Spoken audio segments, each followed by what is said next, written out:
इस वीडियो को लाइक करें, हमारे चैनल को सब्सक्राइब कर बेल आइकन जरूर प्रेस करें हमारी न्यू वीडियो सबसे पहले देखने के लिए। हेलो दोस्तों, स्वागत है आपका मेरे इस यूट्यूब चैनल लीगलाइजेशन सर में। सो फ्रेंड, आज के सेशन में हम बात करने वाले हैं दंड प्रक्रिया संहिता 1973 दैट मीन सीआरपीसी के ऑब्जेक्टिव क्वेश्चन के बारे में। ठीक है ना, जहां पे हमने 6 पार्ट ऑलरेडी कवर कर लिया है। यदि आपने नहीं देखा है तो मेरे चैनल पे जाके देख सकते हैं, वहाँ पे सारे पार्ट आपको मिल जाएंगे।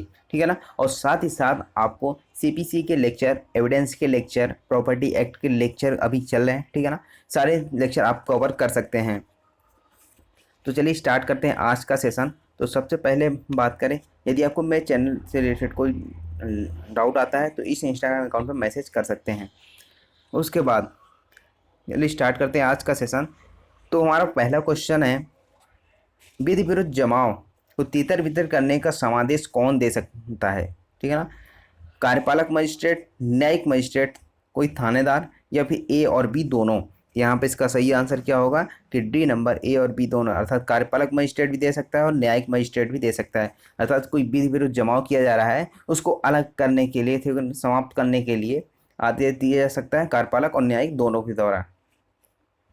उसके बाद दूसरा क्वेश्चन है हमारा, दंड प्रक्रिया संहिता की धारा 133 के अंतर्गत अपदूषण को हटाने के लिए सक्षम है जिला मजिस्ट्रेट, न्यायिक मजिस्ट्रेट प्रथम वर्ग, मुख्य न्यायिक मजिस्ट्रेट या उपरोक्त सभी। तो यहाँ पे इसका सही आंसर क्या होगा? यहाँ पे जो सही आंसर है वो होगा ए नंबर, दैट मीन्स जिला मजिस्ट्रेट। उसके बाद थर्ड क्वेश्चन है हमारा, धारा 133 को लागू करने के लिए असुविधा या अतिक्रमण कहाँ नहीं होना चाहिए?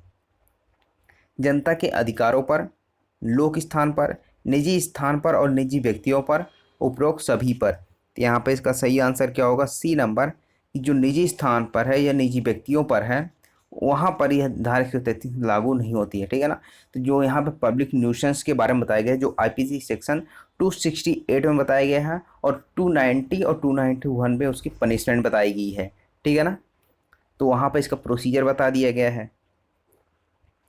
उसके बाद धारा 144 के अधीन पारित आदेश, ठीक है ना, जो अभी काफ़ी जगह पे धारा 144 लग रहा है, ठीक है ना, ड्यू टू कोविड। ठीक है ना, तो यहाँ पे क्या है कि धारा 144 के अधीन पारित आदेश प्रवृत्त रहता है जिसकी अवधि समांतर निम्न से अधिक नहीं हो सकती। 1 महीने, 2 महीने, 3 महीने या 15 दिन। तो यहाँ पर क्या है, इसका सही आंसर क्या है? बी नंबर, अर्थात 2 महीने तक जो धारा 144 के अधीन आदेश दिया जाता है वो उसमें 2 महीने तक प्रवृत्त रह सकता है, 2 महीने तक लागू हो सकता है। बट यहाँ पर यदि कंडीशन ज़्यादा गंभीर हो तो वहाँ पर 6 महीने तक इसको बढ़ाया जा सकता है। उसके बाद फिफ्थ क्वेश्चन है हमारा, निम्न में से कौन सा वाद दंड प्रक्रिया संहिता की धारा 144 से संबंधित है? ठीक है ना, तो कौन सा केस है? कर्नाटक राज्य बनाम प्रवीण तोगड़िया, राम अवतार बनाम उत्तर प्रदेश राज्य, भगवान दत्त बनाम कमला देवी, इकबाल अहमद बनाम उत्तर प्रदेश राज्य। तो धारा 144 से संबंधित केस कौन सा है निम्न में से? ए नंबर, दैट मीन्स कर्नाटक राज्य बनाम प्रवीण तोगड़िया। उसके बाद सिक्स क्वेश्चन है हमारा, अधिनियम की धारा 145 का उद्देश्य क्या है?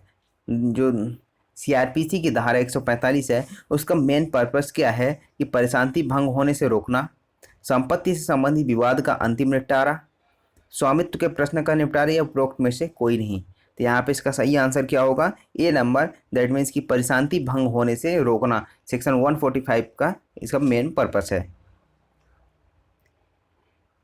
उसके बाद सेवंथ क्वेश्चन है हमारा, अधिनियम की धारा 145 के अधीन स्थावर संपत्ति के बारे में विवाद में कार्यपालक मजिस्ट्रेट किस प्रश्न का निर्णय कर सकता है? कब्जा व हक के बारे में, वास्तविक कब्जा के बारे में, या हक के बारे में, या फिर ये सभी।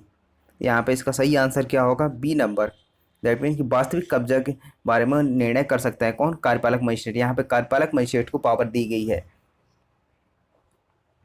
उसके बाद एट्थ क्वेश्चन है हमारा, पुलिस का संज्ञेय अपराधों का निवारण करना किस धारा में उपबंधित है? धारा 149, धारा 150, धारा 151 या धारा 152 में। तो यहाँ पर इसका सही आंसर क्या होगा? इसका सही आंसर है ए नंबर, दैट मीन्स कि धारा 149 में निवारण का अपराध से बताया गया है। ठीक है ना, ये अपराधों का निवारण से संबंधित प्रावधान।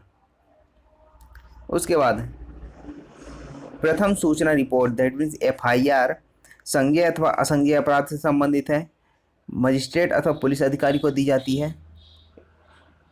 प्रथम दृष्टया संज्ञेय अपराध से संबंधित है, जिला मजिस्ट्रेट को दी जाती है। यहाँ पे इसका सही आंसर क्या होगा? यहाँ पे आपका जो सही आंसर है वो होगा C नंबर, दैट मीन प्रथम दृष्टया संज्ञेय अपराध से संबंधित है FIR। उसके बाद 10th क्वेश्चन है, दंड प्रक्रिया संहिता में प्रथम सूचना रिपोर्ट की परिभाषा कहाँ पर बताई गई है? ठीक है ना, तो धारा 154, धारा 155, धारा 156 यह परिभाषित नहीं है। ठीक है, तो यहाँ पे इसका सही आंसर क्या होगा? D नंबर, ये परिभाषित नहीं है। दैट मीन्स कि CRPC में कहीं भी प्रथम सूचना रिपोर्ट दैट मीन्स FIR को परिभाषित नहीं किया गया है। ठीक है ना, उसका सिर्फ प्रावधान किया गया है कि FIR कैसे लिखा जाएगा, क्या कैसे रहेगा, उसकी एक प्रोसीजर लिखी गई है, वहाँ पर इसकी डेफिनेशन नहीं लिखी गई है। उसके बाद 11th क्वेश्चन है हमारा, जब पुलिस थाने का वारसाधक अधिकारी को यह सूचना मिलती है कि वो किसी व्यक्ति ने आत्महत्या कर ली, ठीक है, तो यह रिपोर्ट किसको देता है तुरंत? न्यायिक मजिस्ट्रेट, कार्यपालक मजिस्ट्रेट, मुख्य न्यायिक मजिस्ट्रेट या सेशन न्यायाधीश को? तो यहाँ पे इसका सही आंसर क्या होगा? B नंबर, दैट मीन्स जो कार्यपालक मजिस्ट्रेट है उसको यहाँ पे सूचना दी जाती है यदि कोई आत्महत्या कर लेता है और किसी पुलिस थाने वारसाधक अधिकारी को, अर्थात जो इंचार्ज होता है उस थाने का, यदि इसको सूचना मिलती है कि कोई किसी ने सुसाइड कर ली, तो वहाँ पर उसकी रिपोर्ट तुरंत वहाँ पर कार्यपालक मजिस्ट्रेट को दी जाती है।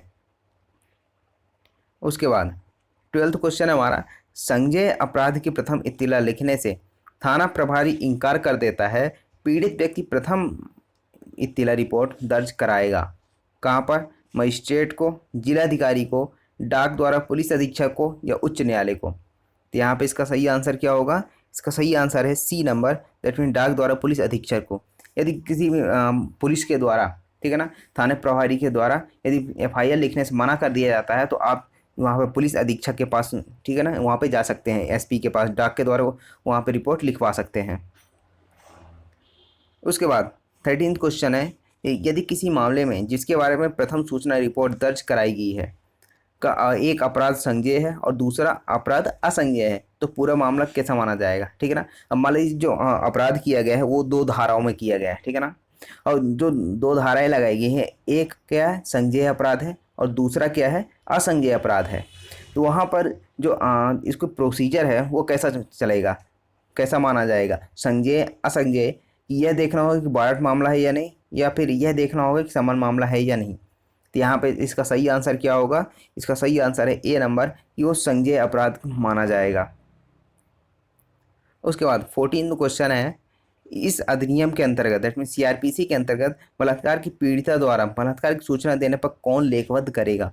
थाने का प्रभारी अधिकारी, पुलिस उपनिरीक्षक, उपनिरीक्षक से नीचे का अधिकारी नहीं होना चाहिए, या महिला पुलिस अधिकारी? तो यहाँ पे इसका सही आंसर क्या होगा? D नंबर, महिला पुलिस अधिकारी। यदि किसी महिला द्वारा बलात्कार की पीड़िता द्वारा बलात्कार की सूचना दी जाती है तो वहाँ पर किसी महिला पुलिस अधिकारी द्वारा उसकी रिपोर्ट लिखी जाएगी। उसके बाद 15th क्वेश्चन है, धारा 164 के अधीन संस्वीकृति कथन कौन अभिलिखित करने हेतु अधिकृत है या प्राधिकृत है? एक पुलिस अधिकारी, एक कार्यपालक मजिस्ट्रेट, न्यायिक मजिस्ट्रेट, ना तो कार्यपालक और ना ही न्यायिक मजिस्ट्रेट? तो यहाँ पे इसका सही आंसर क्या होगा? यहाँ पर जो सही आंसर है वो होगा C नंबर, दैट मीन्स कि जो न्यायिक मजिस्ट्रेट है या फिर जो महानगर मजिस्ट्रेट होते हैं वो क्या कर सकते हैं? धारा 164 के अधीन संस्वीकृति को अभिलिखित कर सकते हैं। उसके बाद 16th क्वेश्चन है, यदि 24 घंटे में अन्वेषण पूरा नहीं हो सकता, ठीक है ना, यदि मान लीजिए पुलिस कोई सूचना मिलती है अपराध के बारे में और 24 घंटे के अंदर अन्वेषण पूरा नहीं होता है, तब वह अधिकतम अवधि जिस दौरान अभियुक्त को पुलिस अभिरक्षा में रखा जा सकेगा कितना होगा? 7 दिन, 15 दिन, 30 दिन या 10 दिन? तो यहाँ पे इसका सही आंसर क्या होगा? 15 दिन, दैट मीन्स B नंबर। यदि किसी अभियुक्त को गिरफ्तार किया गया है और 24 घंटे के अंदर अन्वेषण पूरा नहीं हुआ है तो वह मजिस्ट्रेट के जो पुलिस है इंचार्ज है वहाँ का, तो मजिस्ट्रेट के पास जाएगा, वहाँ से 15 दिन की रिमांड ले सकता है, उस अभियुक्त को 15 दिन की रिमांड में रखा जा सकता है। उसके बाद 17th क्वेश्चन क्या है कि अधिनियम की किस धारा के अंतर्गत अन्वेषण अधिकारी के लिए केस डायरी बनाना या रखना अनिवार्य है?